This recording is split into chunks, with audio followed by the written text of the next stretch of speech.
ভরা বিধানসভায় তাকে গান নিয়ে খোঁচা দিয়েছিলেন বিজেপি বিধায়ক। পাল্টা জবাব দিতে উঠলে দলই তাকে থামিয়ে দেয়। স্পিকার বলেন যথাসময়ে সুযোগ পাবেন তিনি। অবশেষে শনিবার সেই ঘটনার প্রায় 24 ঘন্টার পর সুযোগ পেলেন রাজ্যের মন্ত্রী তথা গায়ক বাবুল সুপ্রিয়। তবে যখন সুযোগ এলো তখন বিধানসভায় অনুপস্থিত বিজেপির সেই বিধায়কই। কার্যত বিরোধী শূন্য বিধানসভাতে কিশোর কুমারের গানে অপমানের জবাব দিলেন বাবুল। শনিবার বাজেট অধিবেশনে তখন সবই বিরোধী বিজেপির বিধায়কেরা বিক্ষোভ দেখিয়ে বিধানসভা কক্ষ থেকে ওয়াকআউট করেছেন। বিরোধীহীন বাজেট অধিবেশন। বাজেট নিয়ে বক্তৃতা দিচ্ছিলেন রাজ্যের অর্থ প্রতিমন্ত্রী চন্দ্রিমা ভট্টাচার্য। তার বক্তব্য শেষ হতেই স্পিকার বিমান বন্দ্যোপাধ্যায় বলেন, বাবুল আজ একটা গান হোক, তাতে বিধানসভার পরিবেশ কিছুটা ভালো হবে, আর তোমার গানও আমরা শুনতে পাবো। এরই জবাবে বাবুল বলেন, আজকের দিনে একটি গান আমার মনে পড়ছে, কিশোর কুমারের গান। অমর প্রেম ছবিতে গিয়েছিলেন, কুছ হতো লোক কহেঙ্গে, লোগো কা কাম হে कहना। কেন এই গান গাইলেন বাবুল? কাহিনীর সূত্রপাত শুক্রবারের বিধানসভার বাজেট অধিবেশনে।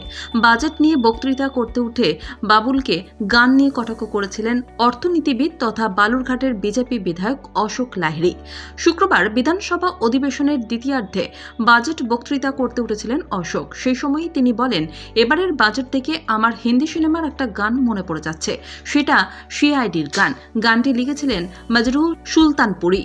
গানের কথা ছিল কহি পে নিগাহে কহি পে নিশানা। এরপরেই নিজের বক্তৃতা শুরু করেন তিনি। বক্তৃতার ফাঁকে ফাঁকেই তার সঙ্গে অল্প বিস্তর কথাবার্তা চলছিল তৃণমূল বিধায়কদের। একসময় কিছু মন্তব্য করেন ট্রেজারি বেঞ্চে থাকা মন্ত্রী বাবুলও। তার মন্তব্য শোনা মাত্রই বাবুলের উদ্দেশ্যে বিজেপি বিধায়ক বলেন, আপনার গান শুনতে আমি ভালোবাসি, আপনি ভালো গান বোঝেন, গান নিয়ে কথা বলুন। এমন মন্তব্য শুনে বাবুল দৃশ্যতই রেগে যান। উঠে দাঁড়িয়ে অর্থনীতিবিদ বিধায়ককে তিনি বলেন, আপনি অর্থনীতি বোঝেন, আপনি অর্থনীতির কথা বলুন, আপনি কেন আমাকে আক্রমণ করছেন? এই সময়ই শাসক দলের মন্ত্রী অরূপ বিশ্বাস বাবুলকে থামান। বাবুল নিজের কথা বলতে চাইলে তাকে বলা হয়, এভাবে হঠাৎ করে বলার নিয়ম নেই, তাকে পরে সুযোগ দেওয়া হবে। শেষে নিয়ম মেনে তৃণমূলের পরিষদীয় দলের মুখ্য সচেতক নির্মল ঘোষের কাছে বলার সময় চাইলেও সময় পাননি বাবুল। তাকে বলা হয়, পরিষদীয় নিয়মে এটা সম্ভব নয়। শনিবার তাই বাবুলকে গান গাইতে বলা অনেকটাই তার মানভঞ্জন করার জন্য বলে মনে করছেন বাবুলের রাজনৈতিক সহকর্মীরা। যদিও বাবুল গানের যে অংশটি গেয়েছেন তা ইঙ্গিতবহ বলেও মনে করছেন অনেকে। মন্ত্রী বাবুল গেয়েছেন, কুছ রিত জগৎ কি ऐसी है हर एक शुभा की सम है।